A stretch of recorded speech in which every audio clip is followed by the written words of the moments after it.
नमस्कार. आपण आज या ठिकाणी अशा व्यक्तीला भेटणार आहोत जे पोलीस भरतीसाठी कुठनं आलेत आपण विचारूयात. नमस्कार. जिल्हा जाफराबाद तालुका.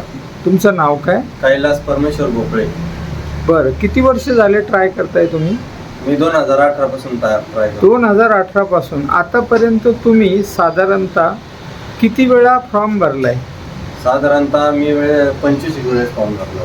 म्हणजे आतापर्यंत 25 वेळा फॉर्म भरून तुमचा एकदाही नंबर लागला नाही? लागला. मला सांगा, तुम्ही ओपन कॅटेगरीमध्ये आहात का? हो, बरोबर. ओपन कॅटेगरीमुळे तुमचा नंबर नाही लागला का इतर काही कारणामुळे लागला नाही? ओपन कॅटेगरीमुळे नाही लागला. बरं, मला सांगा,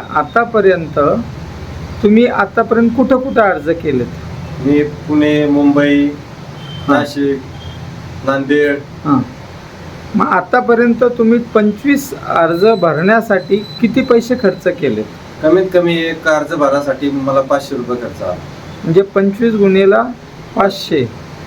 बापरे. आज या ठिकाणी आज तरी तुम्हाला अपेक्षा आहे का की नंबर लागेल किंवा नाही?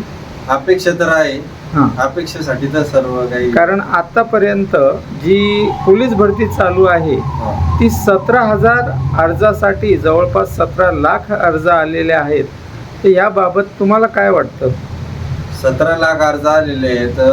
सरकारने ना जागा वाढवल्या पाहिजेत आणि जे गरीब जे मुलं आहे ज्यांचं वय कमी आहे, म्हणजे वय आता होऊन चाललंय, त्या मुलं बेकार म्हणले चालले. म्हणजे याचा अर्थ असं तुमचं म्हणणं आहे की तुम्ही 25 अर्ज करेपर्यंत तुमचं वय संपुष्टात आलं तरीही तुम्हाला नोकरी लागली नाही? म्हणजे निश्चित हे दुःखद वेदना आहे तुमच्या तरुण युवा वर्गाच्या. आणि येणाऱ्या काळामध्ये बेरोजगारी कमी करण्यासाठी आपल्याला काय करावं लागेल? गव्हर्नमेंटनं त्याच्यावर विचार केला पाहिजे.